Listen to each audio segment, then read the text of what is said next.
Ko dutangira ngo twimbike mu isomo ryacu ry'ubuhanuzi aho muri n'ubundi turabasaba mwubaha Imana maze dusenge. Urakoze Umuremyi wacu, ineza yawe yakomeje kuturinda iranaturindira, niyo mpamvu tugihumeka.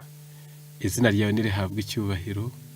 Tugiye gukomeza twiga twungurana ubumenyi, ngaho bana natwe kandi abatwumvira hafi na kure twese uduhurize mu mwuka wawe wera, kumenya bizatume tugira imyiteguro, bigabanye urubanza n'iteka twacirwa twaramenye byinshi tugakora bike. Uyu mwanya utwigishe, tubisabye mu izina rya Yesu, amen. Nk'uko twabibabwiye, tugiye kuganirira hamwe isano iri hagati y'igice cya kabiri cya Daniyeli, igice cya karindwi ndetse n'igice cya munani. Murabyumva namwe ni ubuhanuzi. Iyo twiga ubuhanuzi ntabwo umugambi yaba ari iterabwoba, kandi si ukuvuga yenda udushya ngo abantu bakangurwe n'ibishyika bitagira impamvu, ahubwo nk'uko byanditse mu mirongo ibiri ya Bibiliya. Uwa mbere ni Yohana 13:19, hagaragaza ko dore ubu mbibabwiye bitari byaba, kugira ngo nibiba muzizere ko ndi we. Ndongera nsome Yohana 16:4, ariko ibyo mbibabwiriye kugira ngo igihe cyabyo nikigera muzibuke ko ari njye wabibabwiye. Iyi mirongo yonyine itwereka ko ubuhanuzi ni isomo ritera kwizera. Ubuhanuzi ni isomo rikangura abantu bakamenya aho igihe kigeze. Bamwe barigereranya n'isaha. Mbibabwiye bitari byaba kugira ngo igihe nikigera. Mbibabwiye bitari byaba ngo nibiba muzizere. Rero niyo mpamvu twabuhawe, Imana igashima ko bimwe mu byatugenewe bivugwa mu marenga ya gihanuzi, kugira ngo abantu igihe nikigera bazajye barabibona, bibatera imyiteguro kandi bibongerere kwizera. Akaba ariyo mpamvu rero ku basanzwe batunze igitabo cya Daniyeli bagisoma, bamwe bakacyumva abandi ntibacyumve, bakumva bike abandi bakumva byose. Tugiye gufataniriza hamwe kumenya isano iri hagati y'igice cya kabiri cya Daniyeli n'igice cya karindwi ndetse n'igice cya munani.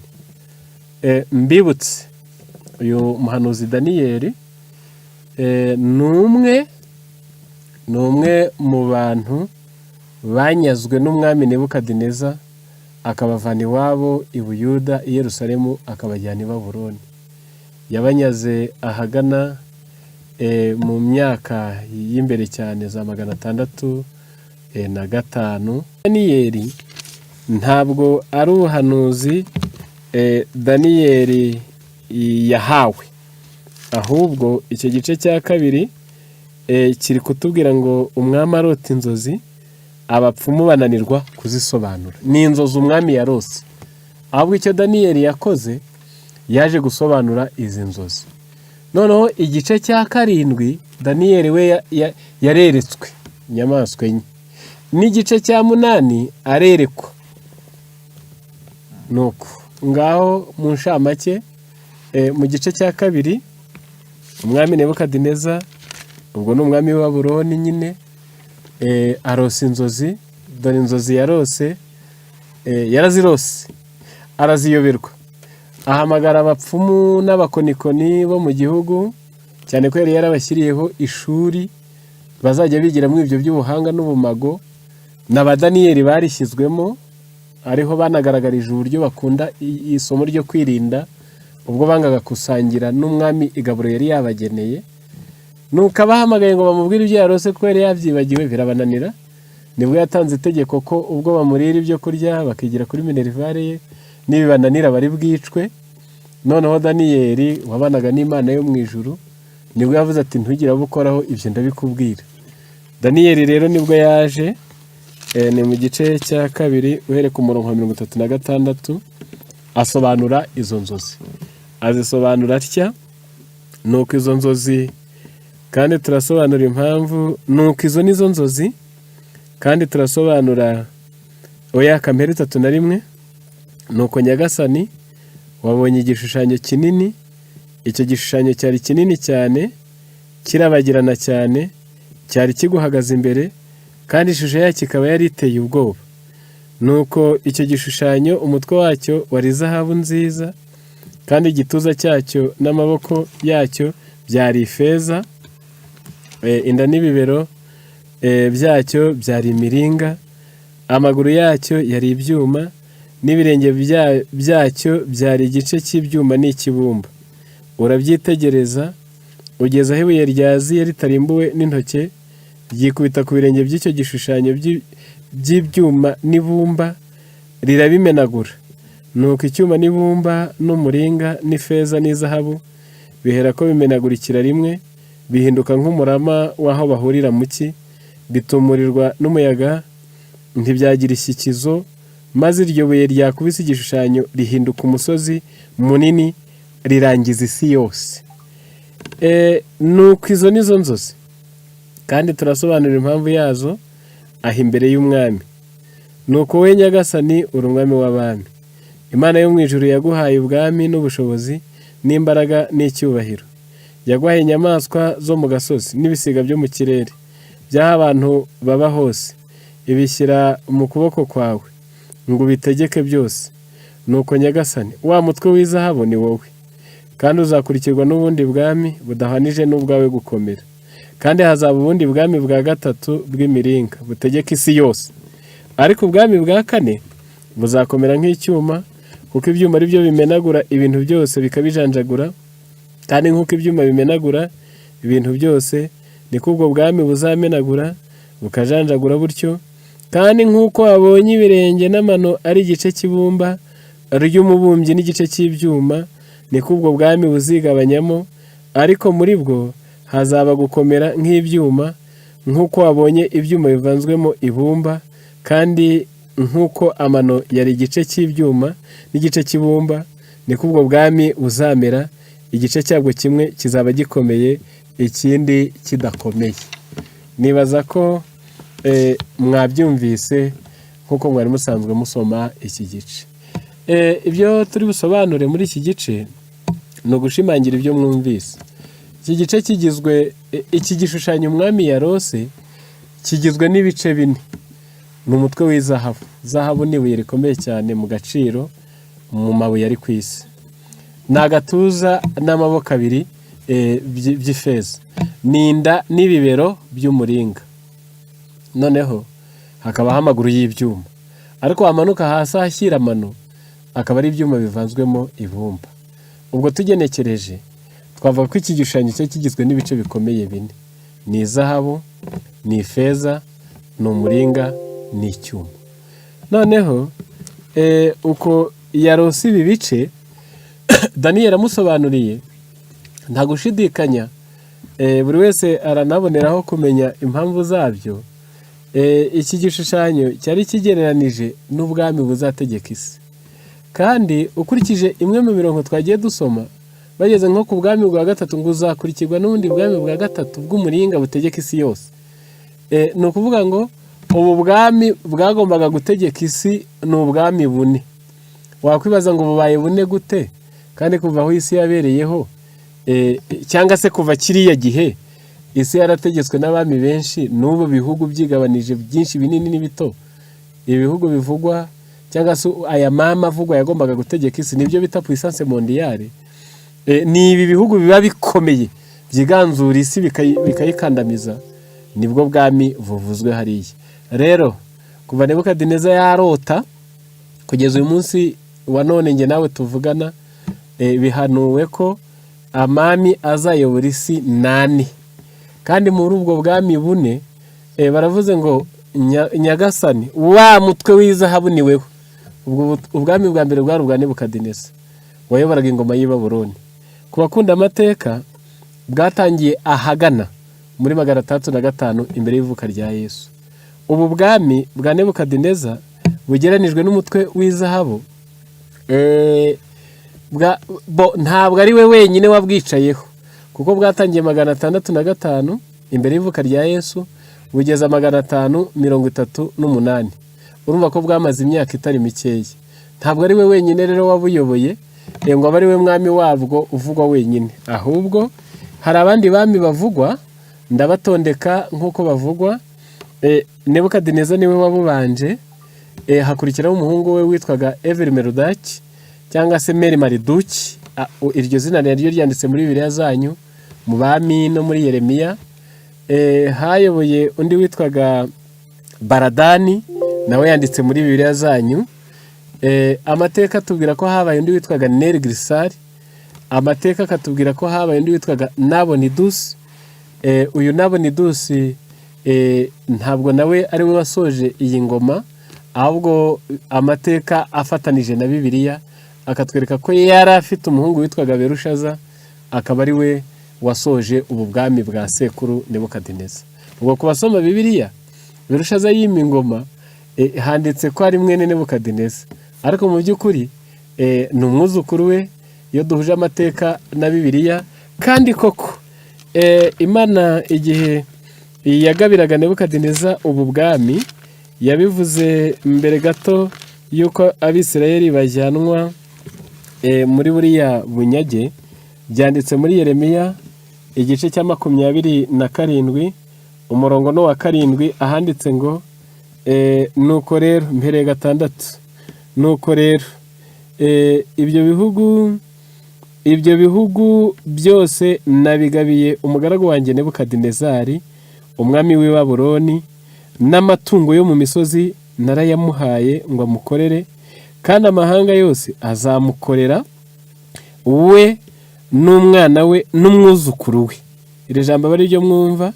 Nebukadineza yagombaga kuyobora isi, we, umwana we n'umwuzukuru we, kugeza igihe igihugu kizazungurwa, nibwo amahanga menshi n'abami bakomeye bazigabanya igihugu cye. Ariko aha mu byumve, ngaba abami bayoboye ingoma ye, ndasubiramo: niwe ubwe, ni Evil-Merodach, ni Baladani, ni Nergal-Shazzar, ni Nabonidus, ni umwuzukuru we Berushaza, uriya wabonye ikiganza cyandika, niwe waherutse ubwami bwe burahanguka.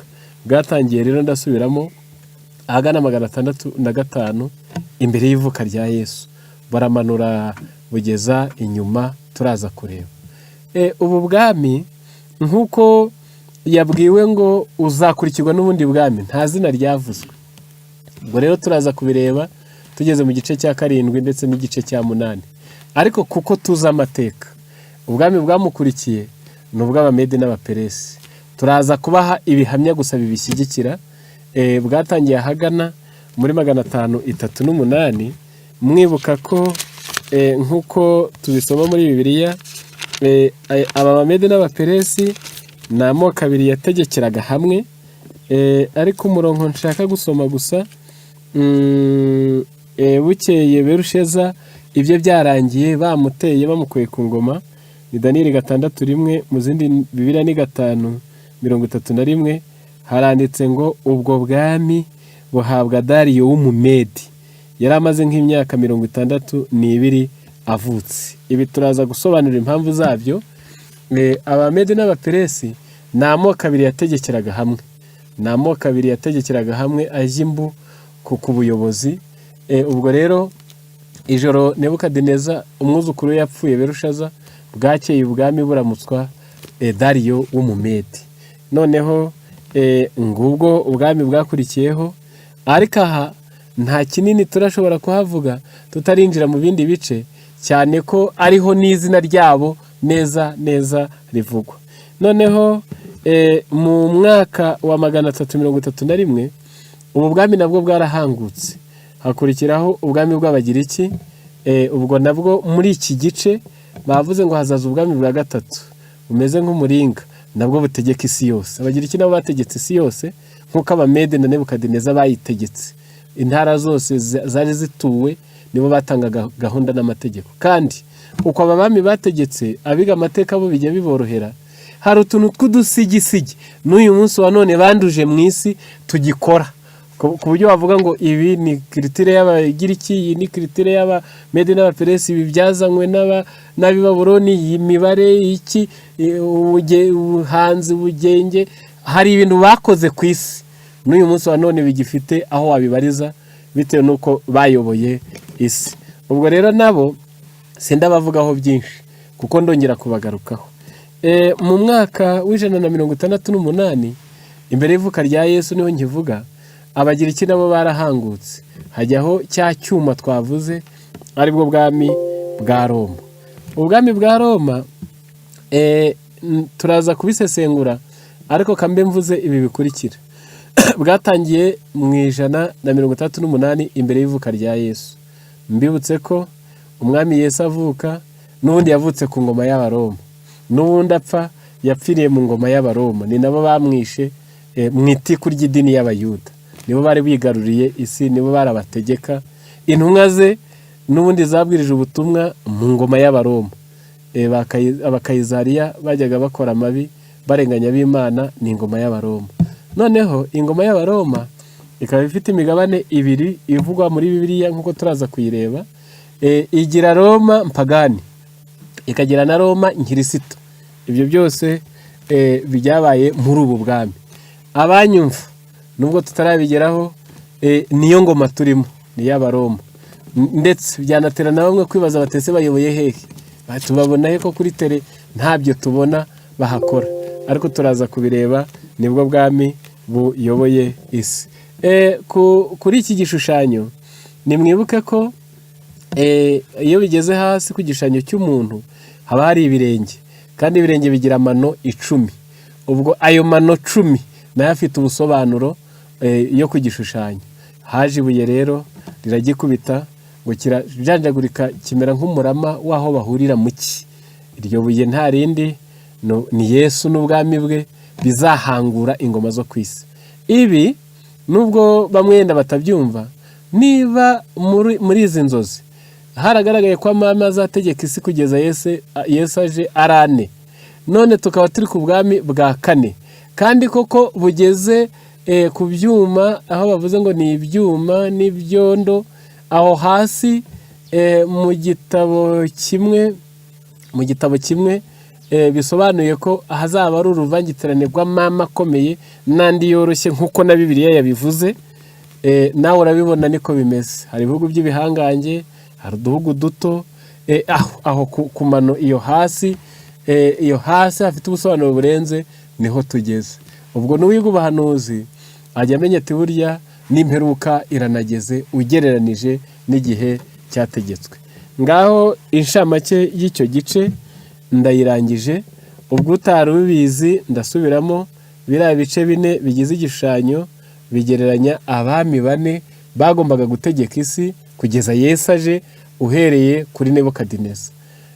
Noneho mu gice cya 7 aricyo twimukiyeho, ntabwo noneho ari umwami Nebukadineza warose inzozi, ahubwo Daniyeli niwe weretswe.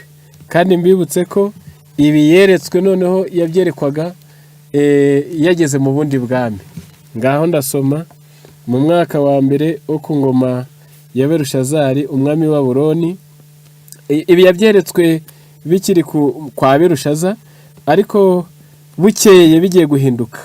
Mu mwaka wa mbere wo ku ngoma ya Berushazari umwami wa Babuloni, Daniyeli yarose inzozi, maze abona ibyo yeretswe ari ku buriri bwe.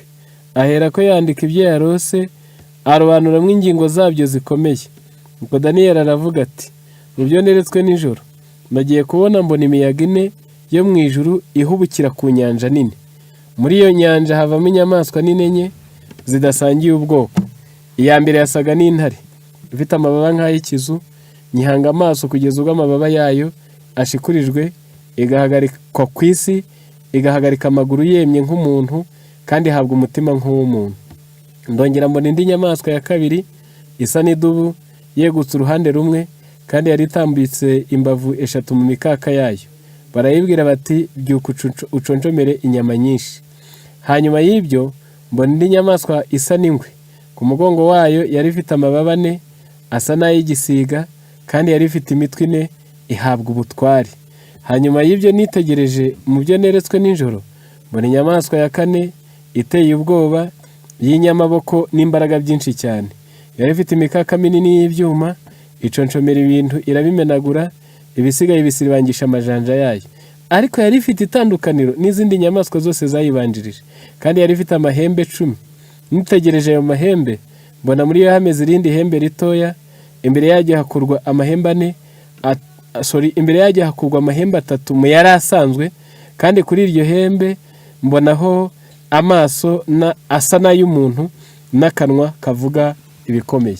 Iki gice cya 7 aricyo turi butindemo, nacyo cyerekanye inyamaswa enye.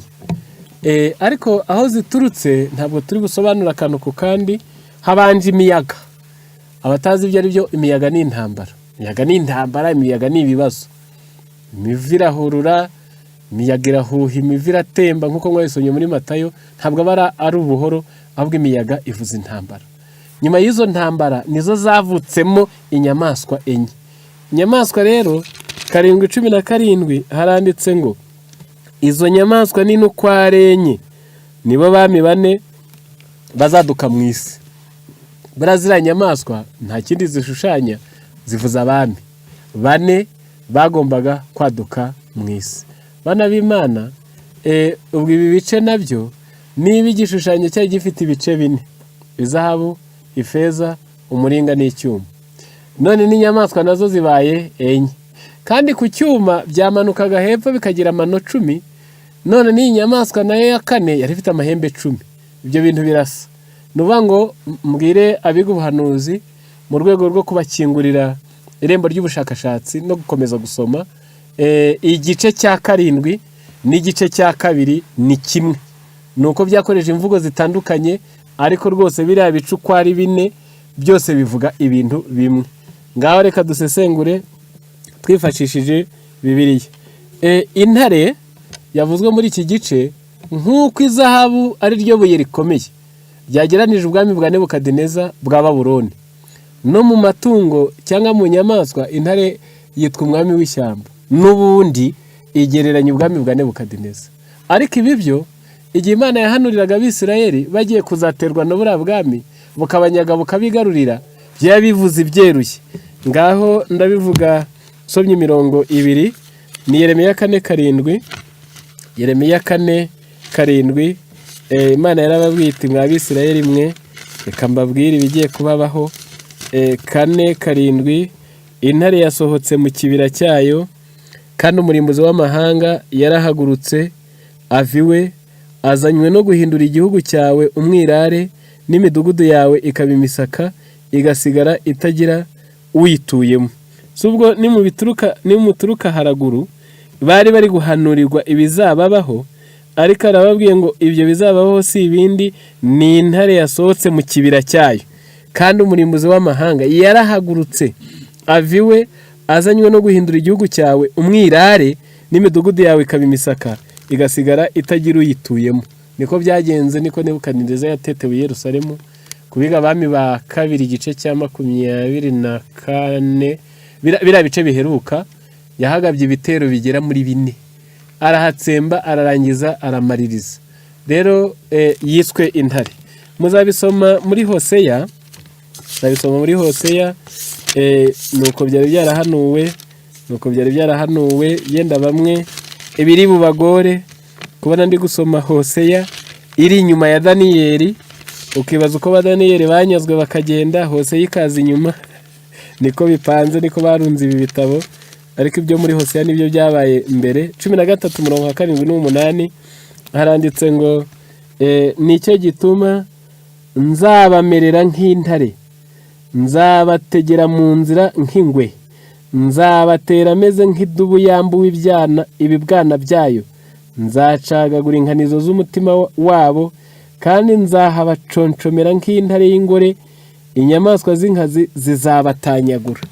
Ubwo iki gice cya 7 mwumvise ko kirimo inyamaswa y'intare, ikurikiyeho ni ingwe y'imitwe 4, ikurikiyeho ni habanje intare, agakurikiraho idubu, agakurikiraho ingwe y'imitwe 4. None muri Hoseya Abisirayeli bahanurirwa ibizababaho, havuzwe ko hari intare izabacagagura, ingwe izabamerera nabi, idubu izabasiribanga. Ubwo ubyumve ko nta kindi cyahanurwaga, ni ubu bwami bwa Nebukadineza bw'abakarudaya bwahanurwaga ko ari bwo bufite imbaraga bugiye kwiganzurira Abisirayeli. Mbibutse ko muri kiriya gice ngo yabonye intare, ngo bigezeho ya ntare ngo ifite amababa. Urumva nawe ntibibaho n'ubuhanuzi nyine, intare kandi ifite amababa. Habakuki niwe wabivuze neza, amababa avuze gukomera, amababa avuze kwihuta, amababa avuze byinshi kubwo bwami. Ariko katuvuge muri Habakuki igice cya mbere, umurongo ni uwa 6 kugeza ku 8.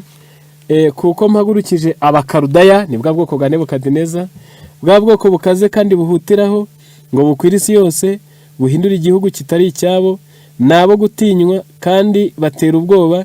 Imanza zabo n'icyubahiro cyabo ni ibyo bihangiye. Ijambo nshaka niri rivuze ngo n'amafarashi yabo arusha ingwe imbaraga, kandi arusha amasega asohoka bwije gukara. Abagendera ku mafarashi babo bagenda birata, ni ukuri abagendera ku mafarashi babo baturuka kure, baguruka nk'igisiga cyihutira gushiha inyama. Ya mababa y'igisiga nabo bakarudaya. Habakuki yababonye n'ubundi bagenda nk'igisiga. Ikindi kandi muzasoma, nimusoma muri Ezekiyeli 17 umurongo wa 7 n'uwa 12, hari gusobanura haranga aba bantu rwose kugira ngo mumenye ko ari bwo bwami bwa Nebukadineza. 17:7 ndetse na 12, hari ikindi gisiga kinini gifite amababa manini n'amoya menshi, nuko umuzabibu ukirandiraho imizi yawo, kandi ukerekeza amashami yawo, uri mu mayogi yaho, kandi ntarukire hepfo. 12, nuko ubwira inzu y'abagome uti, mbese nimuzi uko umugani usobanurwa, ubabwira uti, dore umwami w'i Babuloni yaje i Yerusalemu, ajyana umwami waho n'ibikomangoma byaho, bajyanwa i Babuloni. Mbese kuriya yaje kubanyaga byari byahanuwe na Ezekiyeli ngo ni igisiga, ngo cy'amababa meza n'amoya maremare. Nta kindi bisobanuye, ni umwami w'i Babuloni waje akanyaga Abisirayeli, ndetse yajyanye n'umwami wabo. Ngira ngo abasomye ibya biriya bitero murabizi cyane, ngo ubuhanuzi bwasohoreye ku bahungu, abana n'abuzukuru ba Hezekiya. Rero iki gice nibaza ko ibi nibyo nashakaga kukivugaho, ariko igihe cyarageze ubu bwami burahanguka. Ko bavuze ngo ya ntare nguranyije ngo irahagarara, ngo yemye ngo nk'umuntu. Intare yameze amababa none ikaba ihagaze nk'umuntu. Icyo bisobanuye, umuntu ni umunyantege nke. Igihe cyarageze ubu bwami burahanguka. Mbere yuko buhanguka, Yeremiya niwe wasobanuye intege nke zabwo, ariko guhagarara nk'umuntu ni muri Yeremiya igice cya 50 umurongo wa 37, yavuga ibyo gutsindwa kw'i Babuloni. Inkota igeze ku mafarashi yabo no ku magare yabo no ku ruvange rw'abanyamahanga babarimo, bazaba nk'abagore. Inkota igeze ku butunzi bwaho kandi bazanyagwa. Iri jambo ngo bazaba nk'abagore, muri cya karonko ndongera nsome Yeremiya 51 umurongo wa 30. Intwari z'i Babuloni zatinye kurwana, zihamira mu bihome byazo, intege zazo zaracitse, zihinduka nk'iz'abagore. Ubuturo bwaho bwaratwitse, imyugariro yaho iravunaguritse. Abagore nkuko musoma muri Petero, ngo ni inzabye 3:7 rwa mbere, ngo ni inzabye zidahwanije natwe gukomera. Ubwo bwendaga guhanguka rero, bwa buhangange, bwa bukaka bw'intare, kwa kurabagirana kw'izahabu byarashonze bivaho, ubwami burahanguka, busimburwa n'Abamedi n'Abaperesi nkuko twababonye muri kiriya gice. Ariko kugeza ubu ntiturabona izina ryabo rivuzwe uko, turaribona mu gice cya 8. Inyamaswa yakurikiyeho ni idubu. Nta byinshi tuyivugaho, haje idubu. Icyakora kuko biri budufashe, iyo dubu yari ifite intugu ebyiri nkuko nzikozeho, yari ifite intugu ebyiri, ariko Bibiliya iravuze ngo rumwe rwegutse. Ubwo urutugu rumwe rwari rumeze nka guke, bifite ubusobanuro. Nta kundi iyi dubu, izo ntugu ebyiri, musubire mu gice twahereyeho, ni agatuza n'amaboko abiri, n'amaboko ntangana. Uko urutugu rwari rusumba uru nguru, n'aya maboko y'umuntu ntabwo anganya imbaraga, agakora kagira imbaraga kuruta akadakora. ngira ngo abazi ubuzima bw'umuntu ibyo babizi neza, bifite ubusobanuro. Ni Abamedi n'Abaperesi. Ariko iyi dubu yo Bibiliya yatubwiye ngo yari itambitse imbavu 3 mu mikaka. Ibitabo bikadusobanurira ngo mbere yuko biyegurira isi, bigarurira isi Abamedi n'Abaperesi, ngo hari ibihugu bikomeye bahanganye nabyo, birimo Lidiya, birimo Egiputa, birimo n'iriya Babuloni. Mbese kubitsinda bikabyesura bikabishyira ku ruhande byabaye nk'igikorwa cy'ubutwari. Imvugo mpanuzi ivuga ngo ni imbavu 3 iyo dubu yari itambitse mu mikaka yayo. Hakurikiyeho ingwe y'imitwe 4. Namwe ngo murumva ko bidashoboka, nta ngwe y'imitwe 4 ibaho, ingwe y'imitwe 4 ntibaho. Ariko ubwami bw'Abagiriki bwa 3 twasomye mu gice cya 2 ku gishushanyo inda n'ibibero by'umuringa, niyo ngwe y'imitwe 4. Noneho ngira ngo turaza kumenya iby'imitwe 4 nyuma, ariko sinabura kubivugaho gato kugira ngo umwanya turi bubigereho. Nuko aba Bagiriki hari umwami wababanjirije, turamuvuga yitwa Alexandre Mukuru. Arangije kuko atayobeye igihe kinini, ayobora isi ntabwo byatwaye imyaka irenze 4, aba arapfuye, apfa rubi kuko yazize inzoga. Nuko abajenerali be 4 bigabanya isi. Harimo witwa Ptolemy wayoboye Egiputa, harimo witwa Lysimachus wayoboye Siriya, ubwo no kuzamura iyo, reka tuvuge ngo no gusunikira iyo muri Aziya nini. Harimo witwa Lysimachus wayoboye Abaperesi yo hepfo haganepfo. Harimo witwa Cassandre wayoboye Makedoniya, cyangwa se ubwo twavuga ngo Buraya, nawe yerekeje nk'iyo ngiyo. Nguko uko abajenerali 4 bigabanije igihugu. Alexandre amaze gupfa, niyo ngwe rero y'imitwe 4. Ariko nawe urabyumva ko mu buzima busanzwe nta ngwe y'imitwe 4 ibaho, ahubwo n'ubuhanuzi.